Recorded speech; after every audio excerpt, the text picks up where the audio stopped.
بیگم اور سب لوگ، بچے بھی اور میرے والدین بھی، جنہوں نے بڑی قربانی دی اجازت دینے میں، ان کی بھی بڑی اجازت کی بڑی ضرورت تھی کہ ہاں بھائی جا سکتے ہو. تو ایک مشکل فیصلہ اٹھا، لیکن اللہ تعالیٰ کے ساتھ تھا، تو اللہ ہی پرووائڈر ہے. پروویژن کا آپ اللہ تعالیٰ پہ چھوڑیں. اور جہاں تک فیوچر اسٹوڈنٹس کے لیے آپ نے ایڈوائس کی بات کی، وہ میں انشاءاللہ آپ سے آخر میں پوچھوں گا. اب یہ بتائیے کہ یہاں آ کے یہاں وائف کو اور بچوں کو لانے کے بعد امیجیٹ کیا چیلنجز تھے جو آپ کے خیال میں آپ نے فیس کیا اسٹوڈنٹ لائف کے دوران؟ بیسک چیلنج تو دو ہی ہیں. ایک تو کہ فائنینشیل، وہ تو جیسا بتایا کہ وہ اللہ تعالیٰ پہ چھوڑ کے ہی فیصلہ کیا، تو ابھی تک معاملہ چل ہی رہا ہے. دوسرا ایکیڈیمکس کا ہے کہ اتنے سارے کورسز لے کے میں نے 4-5 کورس لیے ہوئے تھے ساتھ میں، اور پھر انٹرنشپ، پھر لائبریری کی بھی جاب کافی بزی ہوتی ہے، اس میں بھی لگے رہنا. تو ایکیڈیمکس کو ساتھ میں ٹائم دینا، پھر فیملی کو ایکول ٹائم دینا، یہ سب سے ٹف چیلنج ہوتا ہے. لیکن مینج ماشاء اللہ ہو رہا ہے. ہو ہی جاتا ہے. اگین سر، اللہ تعالیٰ کی مدد اور بیگم بچوں کی سپورٹ، اس سے ہی یہ کام ہوتا ہے. Very good, thank you. ہاں سفیر، آپ اس کو کس طرح دیکھتے ہیں؟ دیکھیے، میں اگر اپنی پرسنل اگزامپل رکھوں تو میری ظاہر کیٹیگری ہے، میں ایک شادی شدہ آدمی ہوں. تو جو لوگ شادی شدہ ہیں اور وہ امریکہ آنا چاہتے ہیں یا کہیں بھی جانا چاہتے ہیں پڑھنے کے لیے، تو میں ان کو ایک الگ پرسپیکٹیو دوں گا. بعض لوگ ایسے ہوتے ہیں جو سوچتے ہیں کہ ہم شادی کریں جانے سے پہلے یا جانے کے بعد شادی کریں، تو ان کے لیے مطلب ایک الگ پرسپیکٹیو ہے. لیکن آل ان آل اگر مطلب کمیولیٹیولی اگر بات کی جائے تو اس میں کوئی حرج نہیں ہے، کوئی پریشانی والی بات نہیں ہے. آپ اپنے مقصد کو، اپنے گول کو فرسٹ پرائیورٹی پہ رکھیں. جس سے بھی آپ کی شادی ہو رہی ہے یا جو بھی آپ کی اسپاؤس ہے، آپ ان کے ساتھ ایک کانفیڈنس کا ریلیشن شپ رکھیں اور ان کو اپنے ساتھ لے کے چلیں. اور اگر وہ آپ کے پرسپیکٹو کو سمجھتے ہیں، آپ کے ساتھ مشکل حالات میں چلنے کو تیار ہیں، تو میں سمجھتا ہوں اس سے زیادہ بہترین کسی بھی بندے کے لیے کوئی چیز نہیں ہو سکتی. ایک چیز اور، لوگ اکثر پریشان ہوتے ہیں کہ یار اگر ہم سنگل چلے جائیں یا پہلے چلے جائیں تو ہمارے فائنینسز زیادہ پرابلم نہیں ہوگی اتنی، یا بنسبت اس کے کہ ہم اپنی وائف اور بچے کو بھی ساتھ لے کے جائیں. تو اس صورتحال کے اندر آپ کو تھوڑا سا سوچ سمجھ کے فیصلہ کرنا چاہیے. اور ہمیشہ باہر آتے وقت تو آپ پہلے خود اکیلے ہی آئیں، کیونکہ جب انسان ایک نئے ملک میں جاتا ہے تو اس کو تھوڑی مشکلات کا سامنا کرنا پڑتا ہے. تو پہلے انسان آ کے خود اپنے معاملات کو ٹھیک کرے، اپنی رہائش کا بندوبست کرے، اپنی جاب کا بندوبست کرے، پھر اس کے بعد اپنی وائف اور بچے کے بولیں. جب وہ یہاں آ جائیں تو یہ بالکل جیسا ہم نے بالکل بات کہی کہ رزق جو ہے پروردگار کی دین ہے. اس کو پتہ ہے کہ میں نے اس بندے کو کتنا دینا ہے، وہ مسبب الاسباب ہے، اور وہ آپ سے آپ کی کنڈیشن بہتر جانتا ہے. تو بالکل اسی طرح میرا جو ایکسپیرینس تھا، میں پہلے شروع میں اکیلا ہے، مجھے بالکل نہیں پتہ تھا میرے یہاں کہ جاب کہاں لگے گی، کس طرح میں اپنا مینیج کروں گا، کیونکہ تھوڑے بہت جو مجھے پیسے میرے والد نہیں دیے تھے وہ میری ٹیوشن فیس تھی. دائرہ لیونگ ایکسپینس ہوتا ہے، رینٹ ہوتا ہے، اور انشورنس کے پیسے ہوتے ہیں، آنے جانے کا کہیں نہ کہیں خرچہ ہوتا ہے. تو اور دوسری میری وائف اور میرا بچہ پاکستان میں تھے. میری وائف، وہی میں نے جو ہے کافی اللہ سے دعا کی، پروردگار نے راستے بنائے. اور اسی طرح پھر میرے پہلے سمسٹر کے بعد پھر میں اپنی وائف کو بلانے کے لیے تک و دو کرنے شروع کی. الحمد للہ، ویری گڈ. اور یہ جو دینی پہلو ہے اس کے ساتھ جو ہم لوگوں کو یہ سمجھنے کا ہے کہ الحمدللہ جب آپ ایک رشتہ ازدواج میں منسلک ہو جاتے ہیں تو پھر میاں بیوی کو چاہیے کہ وہ ساتھ رہ کے، چاہے اسٹرگل کا ٹائم بھی ہو. اب میں اس چیز سے ریلیٹ کر سکتا ہوں، میری اپنی شادی بہت جلدی ہو گئی جب میں انڈر گریڈ کر رہا تھا کمپیوٹر سائنس میں. اور میں نے یہ محسوس کیا کہ جب میری بیگم آئی تو وہ نہ صرف یہ کہ ایک بیوی تھی بلکہ ایک ساتھی بن کے ہم لوگوں نے اسٹرگل ساتھ کی. تو میرے خیال میں باقی زندگی کے لیے اور بچوں کے لیے پھر آپ کے لیے ایک ایسی ایگزامپل سیٹ ہو جاتی ہے اور ایسی بانڈنگ ہو جاتی ہے میاں بیوی میں، جو شاید ایک زیادہ عمر میں شادی کرنے کے بعد، یا یہ کہ بہت سے لوگ ہوتے ہیں جو پیسے کمانے سعودی عرب چلے گئے یا دوسرے ممالک میں چلے گئے، بیوی بچوں کو ترسا کے رکھا ہوا. تو میرے خیال میں یہ چیزیں، اور یہی چیز تم لوگوں سے بھی میری بات ہوئی تھی جب تم لوگوں کے ارادے تھے ماشاءاللہ بلانے کے. اچھا، تو جزاک اللہ، یہ تو زبردست بات ہو گئی. اب ہم تھوڑا سا گیئر چینج کرتے ہیں تھوڑا سا، کیونکہ تم دونوں پاکستان سے ہو اور پاکستان کے حالات جو ہیں وہ اس وقت بہت ہی ایک ایسے دور سے گزر رہے ہیں کہ شاید اس کی کوئی مثال تاریخ میں کم از کم پاکستان کی تاریخ میں موجود نہیں ہے. جو ظلم و ستم کا بازار گرم ہے, جو سچویشن ایسی ہے کہ تقریباً 10 لاکھ سے زیادہ پروفیشنلز پاکستان کو چھوڑ کے دوسرے ممالک جا چکے ہیں. جو غریب لوگ ہیں وہ وہاں سے بھاگنے کی کوشش کر رہے ہیں, اور وہ کسی نہ کسی طرح سے نکل کے اپنا ذریعہ معاش کے لیے, اپنے بیوی بچوں کے لیے مزید بہتر مینز بنانے کی کوششیں کر رہے ہیں. تو اس سلسلے میں, اور بہت ہی بریفلی ذرا پھر اب میں سفیر سے شروع کرتا ہوں کہ پاکستان کے بارے میں اب آپ بتائیے کہ جن حالات کو آپ چھوڑ کر آئے تھے اور اب جس لحاظ سے آپ حالات دیکھتے ہیں, تو کیا وجوہات ہیں ان کی, اور ہم ایز اے مسلمان پاکستانی اوورسیز سے بیٹھ کے ہمارا کیا رول ہونا چاہیے؟ سر میں تو سمجھتا ہوں کہ پاکستان چھوڑ کے آنے تو بہت قریب کی بات ہے. ہم تو جب سے پیدا ہوئے ہیں پاکستان کے حالات خراب سے خراب ہوتے جا رہے ہیں, اور اس کی وجہ صرف اور صرف ایک یہی ہے کہ جن لوگوں کو ہم الیکٹ کرتے ہیں وہ جب اسمبلیوں میں جاتے ہیں, وہ نہ کہ ملک کو آگے بڑھانے کے لیے کچھ ایسی پالیسیز بنائیں, وہ صرف اسی تقدوں میں لگے رہتے ہیں کہ ہم نے جو حکومت میں اس کو گرانا ہے خدا نے, اور جو حکومت میں ہے وہ اپوزیشن کو گندا کرنا. تو ان کے صرف یہی چیزیں ہیں. اور جتنا بھی ہم نیوز چینلز پہ دیکھتے ہیں ہماری اسمبلیوں میں جو ہو رہا ہے, کوئی نہ معاشی پالیسی کے اوپر توجہ دیتا ہے, نہ کوئی ایجوکیشن کو اسٹرینتھن کرنے پہ توجہ دیتا ہے.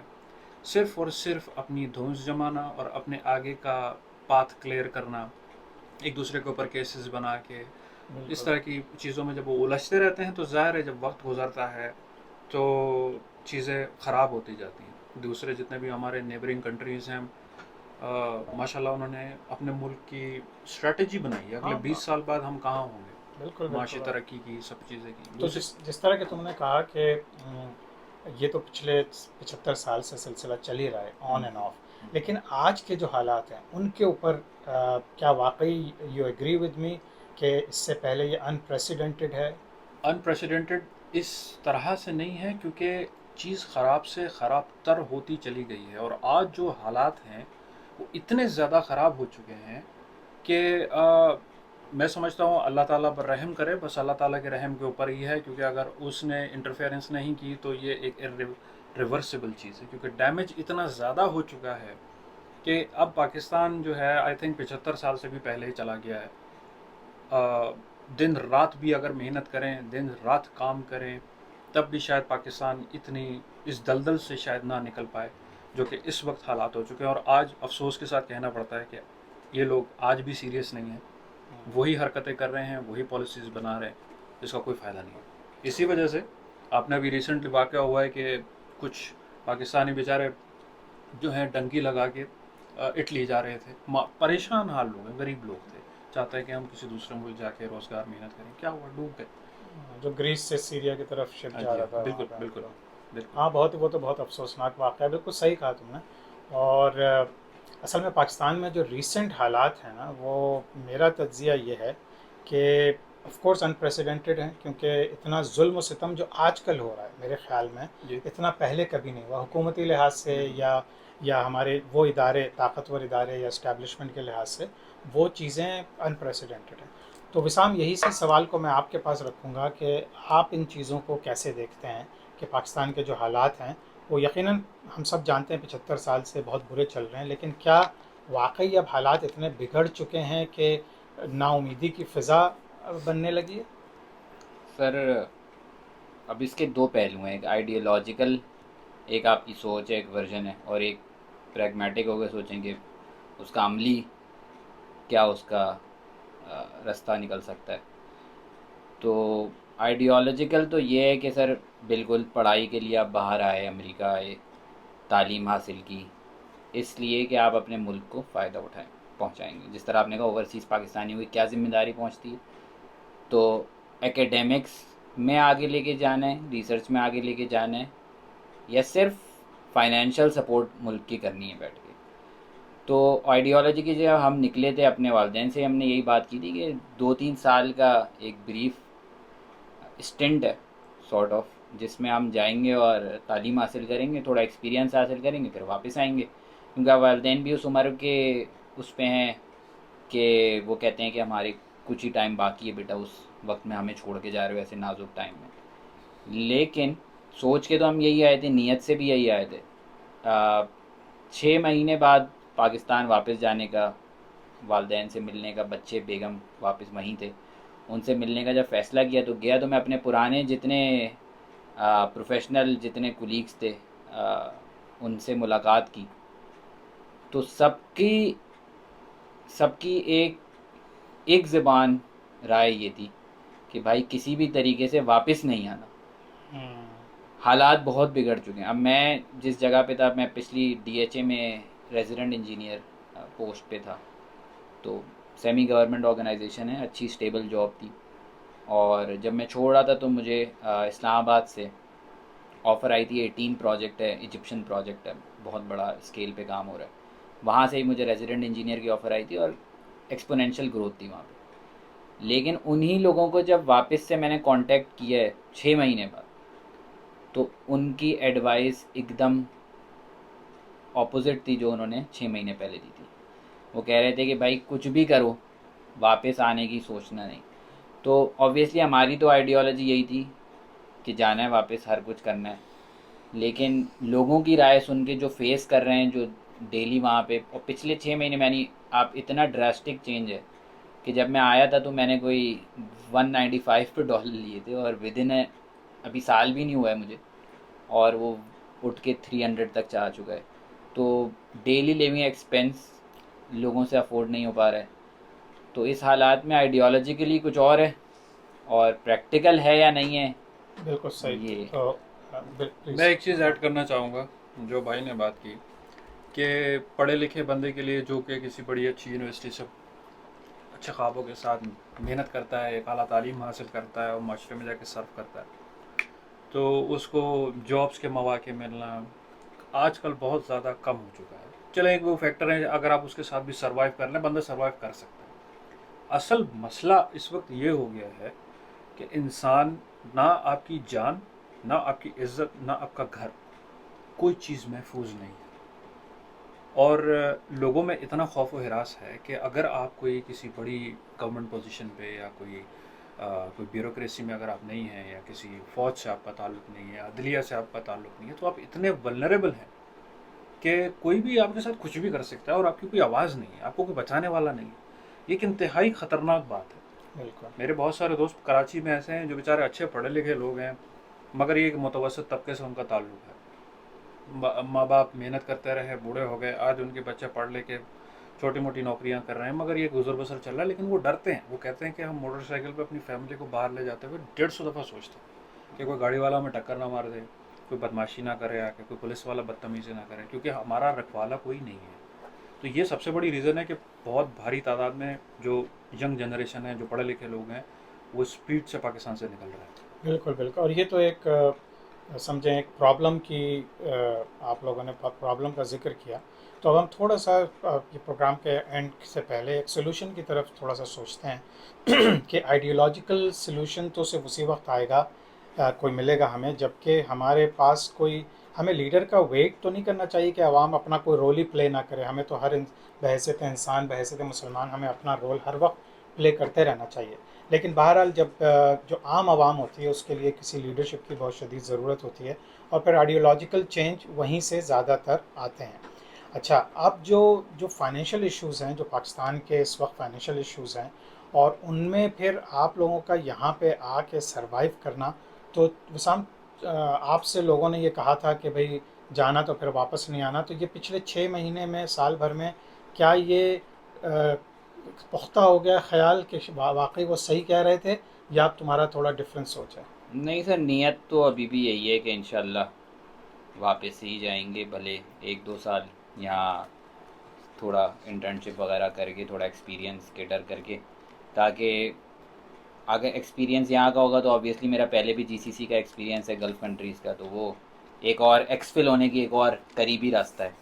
لیکن آئیڈیالوجیکلی نیت تو ابھی بھی یہی ہے کہ انشاءاللہ واپس جائیں گے, کیونکہ یہاں رہ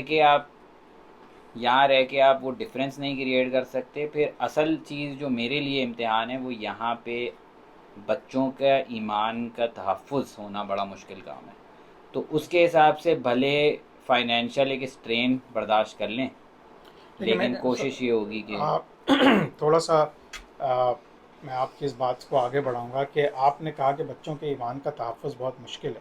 کیا اس وقت پاکستان کا معاشرہ اور حالات وہاں آپ کو کوئی اخلاقی قدریں نظر آتی ہیں کہ آپ کے بچوں کی بہتر تربیت ہو جائے گی وہاں پہ؟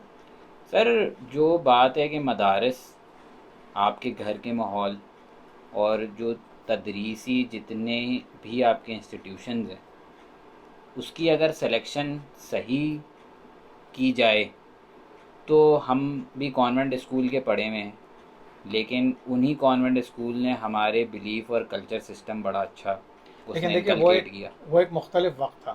اب حالات بہت مختلف ہو چکے ہیں. آج جو ہے ہم جس گلوبل دنیا پوری ایک گلوبل ولیج بن گئی ہے، تو یہاں وہی فون وہاں بھی موجود ہے، وہی ٹی وی وہاں بھی موجود ہے، وہی میڈیا وہاں بھی موجود ہے، ہر چیز. تو بیسیکلی آپ یہ نہیں کہہ سکتے کہ کوئی بچہ سوائے اس کے کہ معاشرے میں جو اٹھنا بیٹھنا، نانا نانی دادا دادی کا احساس ہونا، وہ تو میں مانتا ہوں، لیکن اس کے علاوہ پاکستان میں بھی اس قدر غیر اخلاقی چیزیں شروع ہو گئی ہیں کہ ان کے لیے ایک بڑا مسئلہ ہے. تو اب چونکہ ہمارے پروگرام کا وقت قریب ہے ختم ہونے کے، تو میں آخر میں آپ لوگوں سے یہ پوچھوں گا کہ آپ لوگ اسٹوڈنٹ ہیں اور ہم نے 3 چیزوں پہ بات کر لی. ایک آئیڈیالوجی کے اوپر کہ کس طرح سے ہماری چینج ہو سکتی ہے یا ہو جاتی ہے. ایک فائنینشیل وے میں ایز اے اسٹوڈنٹ آپ ایک آنے والے اسٹوڈنٹ کو کیا مشورہ دیں گے کہ وہ آئے نہیں آئے، اور اگر آئے تو پھر کس طرح سے اپنی یہاں پہ زندگی گزارے؟ بالکل بریفلی 1 منٹ میں اگر آپ بتا دیں پلیز. بالکل آئے سر. میں نے بھی جیسے سفیر نے کیا، ہم نے بھی NID سے کیا تھا. اپنے کراچی کی سب سے پریویلیج انسٹیٹیوشن میں سے ایک ہے، اور اس وقت ہمارا ڈپارٹمنٹ بھی ہائیسٹ اس پہ ہوتا تھا رینک پہ، اور جب ہم نے کیا تھا 2012 میں تو. لیکن پھر بھی I didn't choose to pursue masters اور PhD وہاں پہ، کیونکہ جو ایکیڈیمکس کا لیول یہاں پہ ہے، جو ایکسپوجر یہاں پہ ہے، جو ایکسپیرینس کا فائدہ یہاں پہ ہے، ایک تو وہ دنیا بھر میں ورت رکھتا ہے، اور اس کا بڑا ہی آن اے کمپلیٹلی ڈفرینٹ اسکیل ہے. تو ضرور آنا چاہیے. جتنی بندے کی استطاعت ہو اس کے حساب سے کوشش کرنی چاہیے. استطاعت نہ بھی ہو تو کوشش کرنی چاہیے.